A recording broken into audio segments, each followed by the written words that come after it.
चलिए, question number 1 है, निर्वात में लोहे और लकड़ी के समान भार की गेंद को समान ऊंचाई से गिराने पर क्या होगा, बताइए। एक लोहे की गेंद है और एक लकड़ी की गेंद है। ये समान ऊंचाई से गिरानी है निर्वात में, वैक्यूम में।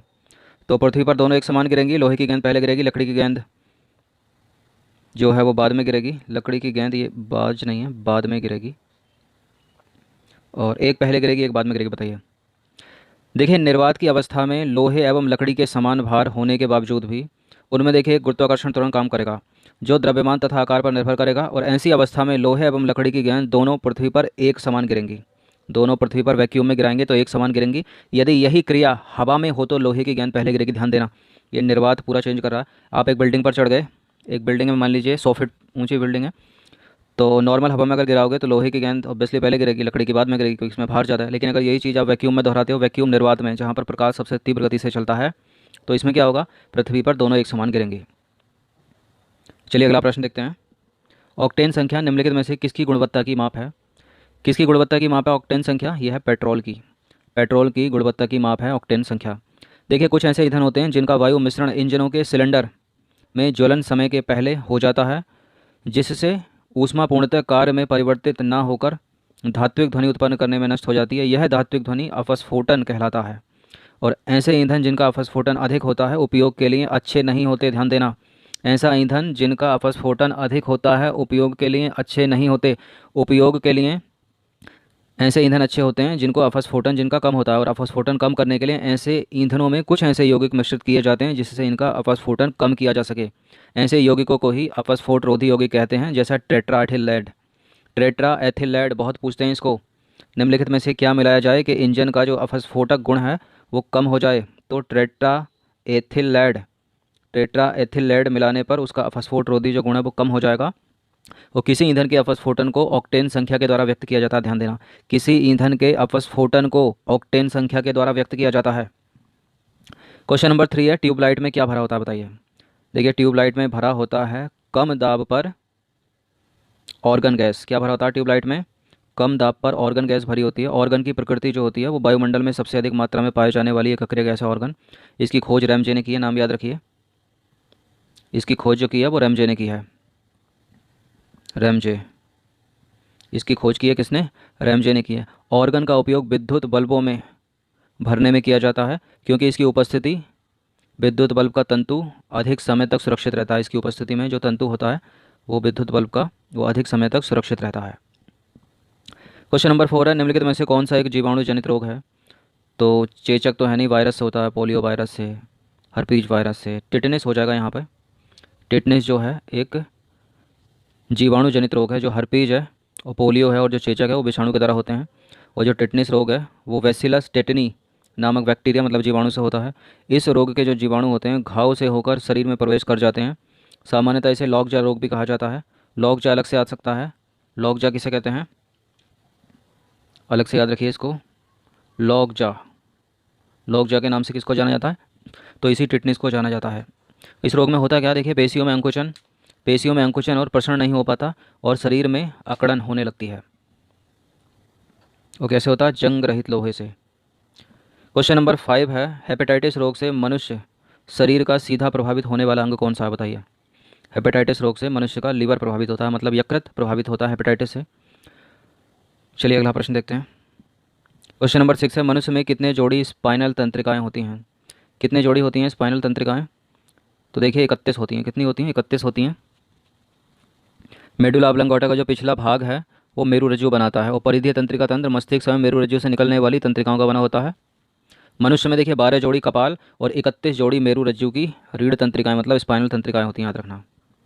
क्वेश्चन नंबर 7 है, मलेरिया परजीवी का नाम क्या है।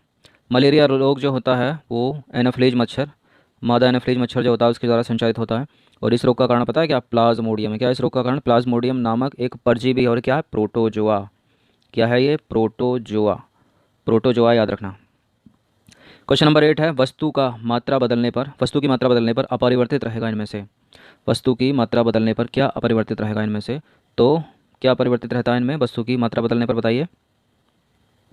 वस्तु की मात्रा बदलने पर क्या अपरिवर्तित रहता है? देखिए, किसी वस्तु की मात्रा बदलने पर उसका आयतन, वॉल्यूम और जो भार होता है और जो द्रव्यमान होता है वो तो परिवर्तित होता है। तो आयतन यहाँ पर परिवर्तित है, और क्या, भार यहाँ पर परिवर्तित है, और क्या, द्रव्यमान मास भी यहाँ पर परिवर्तित है। तो द्रव्यमान क्या हो गया, द्रव्यमान मास हो गया, भार क्या हो गया, वेट हो गया, और आयतन को बोलते हैं वॉल्यूम। इनको अंग्रेजी में भी याद रखिए, क्या पता देवनागरी में सीधे से पूछ ले लिख कर। तो यहाँ जो घनत्व होता है ये अपरिवर्तित रहेगा, मतलब घनत्व नहीं बदलेगा।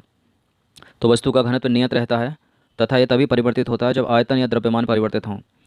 द्रव्यमान व आयतन में परिवर्तन से घनत्व परिवर्तित हो जाता है, ध्यान देना। तो मात्रा बोल रहा है, इसलिए क्वेश्चन को अच्छे से पढ़िए। क्वेश्चन नंबर 9 है, इनमें से कौन सा कथन सत्य नहीं है, मतलब असत्य है। विद्युत मोटर विद्युत ऊर्जा को यांत्रिक ऊर्जा में परिवर्तित करती है, करेक्ट है। डायनामो यांत्रिक ऊर्जा को विद्युत ऊर्जा में बदलती है, ये भी करेक्ट है, इतनी बार बताया। लाउड स्पीकर जो होता है विद्युत ऊर्जा को ध्वनि ऊर्जा में बदलता है, ये भी करेक्ट है, तो ये इनकरेक्ट हो गया। ट्रांसफार्मर जो होता है रासायनिक ऊर्जा को विद्युत ऊर्जा में परिवर्तित नहीं करता, रासायनिक ऊर्जा को विद्युत ऊर्जा में परिवर्तित करने का कार्य करता है विद्युत सेल। जो ट्रांसफार्मर होते हैं वो हाई वोल्टेज एसी को निम्न वोल्टेज एसी में परिवर्तित करता है, ध्यान देना। हाई वोल्टेज एसी को निम्न वोल्टेज एसी में परिवर्तित करेगा, या निम्न वोल्टेज एसी को हाई वोल्टेज एसी में परिवर्तित करेगा। अगर एसी से डीसी बोल रहा है तो गलत है, वो रेक्टिफायर है। नंबर 10 है, मरुभूमि के पादप अधिकतर कैसे होते हैं।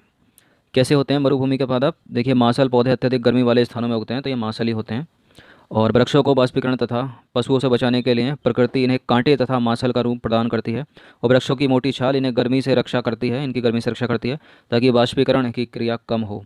तो मरुभूमि मतलब रेगिस्तान के पौधे मांसल होते हैं। क्वेश्चन नंबर 11 है, मनुष्य में मांसपेशी में थकावट किसके जमा होने के कारण हो जाती है। मोस्ट इंपॉर्टेंट है क्वेश्चन, इतनी बार बताया है। तो इसका आंसर क्या हो जाएगा, इसका आंसर हो जाएगा lactic acid, option number B. क्या हो जाएगा इसका आंसर, देखिए मनुष्य की जो मांसपेशी में थकावट का कारण है वो लैक्टिक अम्ल होता है, जो पेशियों में जमा हो जाने के कारण मसल्स फैटिंग नामक दर्द उत्पन्न करता है, जिससे मांसपेशियों में होने लगता है दर्द, याद रखिएगा। इंपॉर्टेंट है। क्वेश्चन नंबर 12 देखते हैं, धूप से बचने के लिए छाते में रंग संयोजन निम्न में से कौन सा सबसे उचित रहेगा। बताइए छाते में सबसे अच्छा कौन सा रहेगा। देखिए ऊपर तो सफ़ेद होना चाहिए क्योंकि रिफ्लेक्ट करेगा, और नीचे से काला होना चाहिए।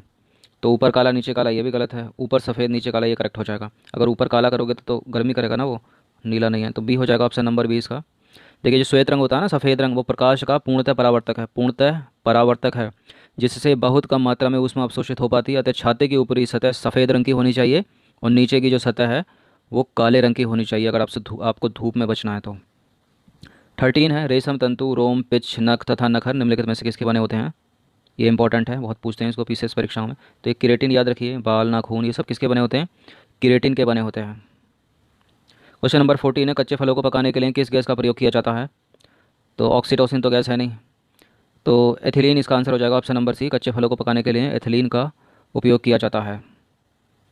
नंबर 15 है, निम्न अधोभूमि उत्पादित सब्जियों में से कौन सी एक रूपांतरित जड़ है, बताइए कौन सी एक इनमें से रूपांतरित जड़ है।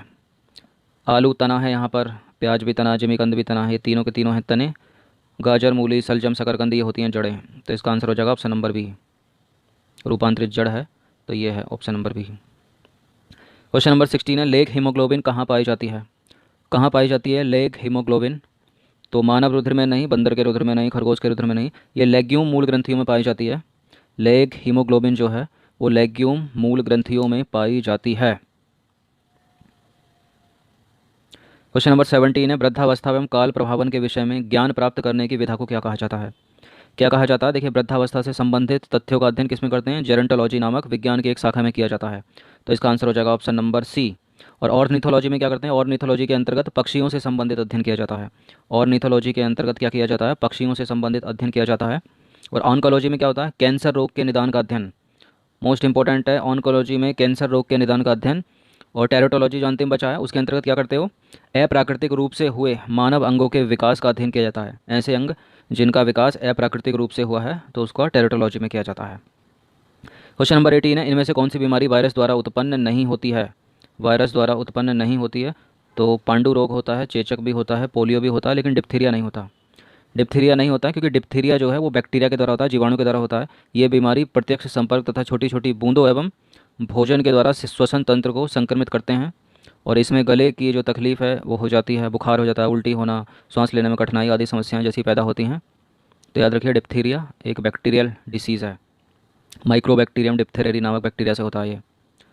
क्वेश्चन नंबर 19 है, वर्साई की संधि का प्रावधान जर्मनी के लिए सुविधाजनक नहीं था, पोलैंड के लिए अपमानजनक नहीं था, फ्रांस के लिए अपमानजनक नहीं था, जर्मनी जो वर्साई की संधि का प्रावधान था वो जर्मनी के लिए अपमानजनक था तथा उस पर आरोपित किया गया था।